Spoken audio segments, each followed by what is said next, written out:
जन्मिएको स्थान हो प्यारो माया टन्न कमाउँछौ, भोजपुर सबै मेरो दिलभित्र रमाउँछौ।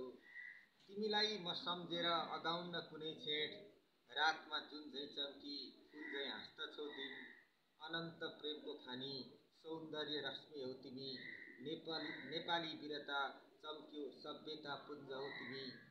कोशीका जलले दिव्य सधैँ उर्वर पोषित, डाँडा काँडा रमाएका हरियाली सुशोभित।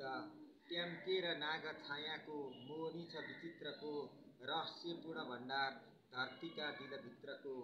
जहाँ आँखा उगारेर नौलो संसार हेर्दथे, पाइला अघि सारेर आमालाई पुकार्दथे।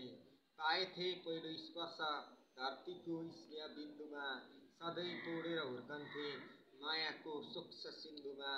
मेरी आमा सधैँ मिठो गीत गाई हँसाउँछिन्, पहाडी गाउँको न्यानो काखभित्र बसाउँछिन्। निलो आकाश हाँसेर कल्पनाले फुकाउँथ्यो, पारिलो घामले सारा दुःख कष्ट सुकाउँथ्यो। कटुन्जे गाउँथ्यो प्यारो मिठो ध्वनि सुनाउँथ्यो, साथ दिन्थे चरा थुप्रै आत्मा नै गुनगुनाउँथ्यो। सपना आज देख्दैछु टाढा टाढा हुनै पर्यो, छातीमा हात राखेर दिन रात छुनै पर्यो, छातीमा हात राखेर दिन रात छुनै पर्यो।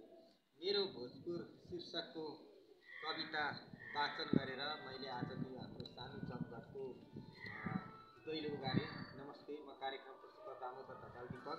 आज हामी हाम्रा आदरणीय अभिभावक डाक्टर शैलेन्दु प्रकाश नेपाल सरको युगको यात्री कविता सङ्ग्रहसहित उपस्थित भएका छौँ। म त्यताबाट परिचय सुरु गरेँ। हाम्रो आदरणीय घनश्याम भट्टराई सर त्यहाँ हुनुहुन्छ, त्यसै गरी प्रकाश घायल सर त्यहाँ हुनुहुन्छ, सुदीप सिंह सर त्यहाँ हुनुहुन्छ, त्यसै गरी आजका नायक हामी सबैका अभिभावक आदरणीय डाक्टर शैलेन्दु प्रकाश नेपाल हामीसँग बिचमा हुनुहुन्छ।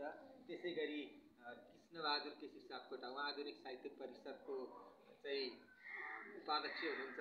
त्यसै गरी मेरो छेउमा अहिलेका जल्लाबल्ला युवा सुदीप हुनुहुन्छ र म छु। र आज हामी चाहिँ यो कविता काव्यको पहिलोचोटि हामी चाहिँ अध्ययन र विश्लेषण गर्न गइरहेछौँ। यो काव्य कृति किन निकाल्नुभयो यस विषयमा पनि आदरणीय डाक्टर शैलेन्दु प्रकाश सरसँग केही बेर कुरा पनि गर्नेछौँ। र सबभन्दा पहिले चाहिँ हामी युगको यात्री सबैले एकचोटि उभिएर हामी देखाउनेछौँ।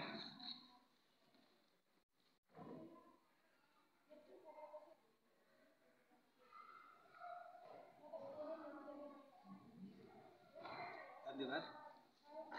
अब यो कार्यक्रम हामी छोटो मिठो गर्नेछौँ। म दुईजना चाहिँ युगको यात्री किताबको बारेमा शुभकामनाको निम्ति म साहित्यकार प्रकाश घायलज्यूलाई 2 मिनट आफ्ना भनाइ राखिदिनको निम्ति अनुरोध गरेँ। धन्यवाद रामु। श्रद्धेय गुरु शैलेन्दु प्रकाश नेपालको युगको यात्री कविता सङ्ग्रह आज जुन किसिमले लोकार्पण गर्न पाइयो र यो कृतिसँगै आदरणीय शैलेन्दु सरको नेपाली वाङ्मयमा अझ शिखर उहाँले चुम्नुहुनेछ भन्ने शुभकामना सहित मेरो मन्तव्य अन्त्य गर्दछु। धन्यवाद प्रकाश घायलज्यूलाई। अब म आधुनिक साहित्य परिषदका उपाध्यक्ष कृष्णबहादुर सापकोटाज्यूलाई केही राखिदिनको निम्ति अनुरोध गर्छु। नमस्कार। आदरणीय गुरु शैलेन्दु प्रकाश नेपालज्यूको जुनसुकै कार्यक्रमहरूमा पनि सहयोग दिन पाउँदा मलाई अत्यन्त खुसी लागेको छ। उहाँका धेरै कृतिहरू विमोचन भइसकेका छन् र कति प्रकाशोन्मुख छन्। उहाँले नेपाली साहित्यको भण्डार भर्नको लागि एकदम अतुलनीय योगदान दिनुभएको छ र अब पनि भविष्यमा अझ बढी योगदानको अपेक्षा गर्दै उहाँलाई सफलताको शिखर चुम्नको लागि हार्दिक मङ्गलमय शुभकामना टक्राउँछु। धन्यवाद कृष्णबहादुर केसी सापकोटाज्यू। र हामीले छोटो मिठो कार्यक्रम नै गरिरहेका छौँ। अब म डाक्टर शैलेन्दु प्रकाश नेपाल सरलाई यो कविता कृति तयार पार्दाखेरिका तिता मिठा अनुभवहरू र यो महाकाव्य निकालिसक्नु भएको मान्छे किन यो कविता कलेक्सनतिर फेरि लाग्नुभयो यसको बारेमा पनि आफ्नो सठिक सम्बोधन गर्ने हार्दिक निवेदन डाक्टर शरीर प्रकाश नेपाल साहब। धन्यवाद छ कार्यक्रम पुस्तक आजको यस छोटो मिठो संक्षिप्त कार्यक्रममा उपस्थित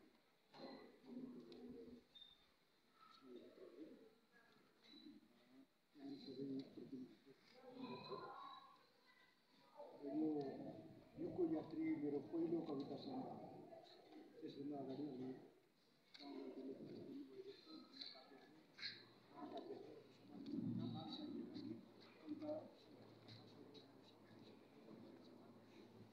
यो माथिल्लो सङ्कलन कविताको सङ्कलन धेरै वर्ष अगाडिदेखि निकाल्ने योजना चाहना हरेक कुरा एउटा समय सहित नजुरेकोमा नआइकन कुनै पनि काम हुँदैन कविता सङ्ग्रह चाहिँ निकाल्ने अवसर मैले प्राप्त गरेँ। यसको जुग मिलाउँदै धेरै वर्ष बिते र यस कविता सङ्ग्रहमा 90वटा कविताहरू सङ्कलित छन् र यसमा सबै शास्त्रीय छन्दबद्ध विभिन्न छन्दका कविताहरू सङ्ग्रह गरिएको छ र यहाँ मैले चाहिँ 2040 सालदेखि 2077 सालसम्म लेखिएका कोही कविताहरू छानेर राखेको छु।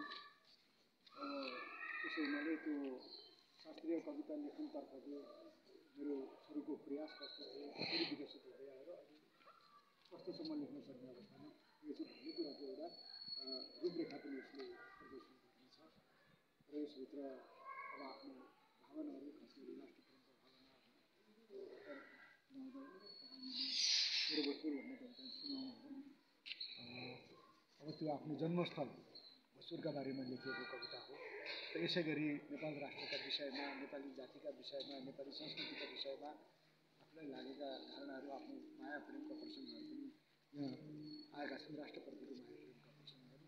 त्यसै गरी विभिन्न सन्दर्भका कुराप्रति चाहिँ एउटा कविको आँखाले देख्दाखेरि विकृति विडम्बनाहरू देख्दा होइन अनि अब राष्ट्रिय परिस्थिति राजनीतिक रूपमा चाहिँ सही ढङ्गले एउटा गोरेटो नसमातिरहेको परिस्थिति देख्दा उब्जिएका व्यङ्ग्यात्मक भावनाहरू पनि यी कविताहरूभित्र आएका छन्। अब जिज्ञासु र विद्वान पाठक महोदयहरूले यसलाई पढिदिएर यसको रसास्वादन गरिदिएर अब कतिको उपयुक्त छन् छैनन् त्यसका बारेमा अब टीका टिप्पणी समीक्षा समालोचना प्राप्त हुन सक्दाखेरि मैले पनि अगाडि बढ्नका लागि एउटा सहज रूपको चाहिँ अब सुझाव प्राप्त गर्छु होइन मलाई पनि मार्ग प्रशस्त हुन्छ र सबैले यस कृतिलाई माया गरिदिनु होला भन्ने आशासहित एउटा कविता म वाचन गर्छु। यो युगको यात्री भन्ने शीर्षकै कविता छ योभित्र।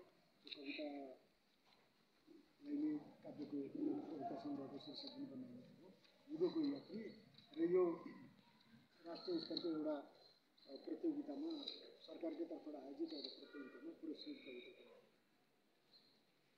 म आफ्नै युगको यात्री युग निम्ति समर्पित म आफ्नै युगको यात्री युग निम्ति समर्पित समेटी युगको हाँसो भैँसमा अति गर्वित फुलको दिव्य मुस्कान मेरै निम्ति छ अर्पित फुलको हाँसो बन्न बन्दैछु हर्षित वासन्ती पालुवा हाँस्ने पृथ्वीमा मनोहर पौरुकी रङ्गमा रम्ने इच्छा लाग्छ सधैँभर नयाँ संस्कारले चोखो युग हाँक्छ निरन्तर मान्छेकै निम्तिमा बाँच्ने जिन्दगी उड्छ आतिर वासन्ती आमामा रोज्छ कसले कोकिलको गला स्वच्छन्द युगको यात्री सृष्टि चुम्छ पला पला मै हुँ हिमालको माथा लेक बेसी हँसाउने आफ्नो सुन्दर धरतीमा चोखो प्रीत बसाउने म आफ्नै शक्तिमा खुल्छु घामको तेज झैँ छिटो मसिन्दो विश्वको आस्था जुनको रूप झैँ मिठो मलाई जिन्दगी जस्तो प्यारो छैन कुनै कुरा इच्छा कि जिन्दगी पार्छ धरतीलाई भरा मलाई जिन्दगी जस्तो प्यारो छैन कुनै कुरा इच्छा कि जिन्दगी पार्छ धरतीलाई भरा धन्यवाद। धन्यवाद आदरणीय डाक्टर शैलेन्दु प्रकाश नेपाल सर।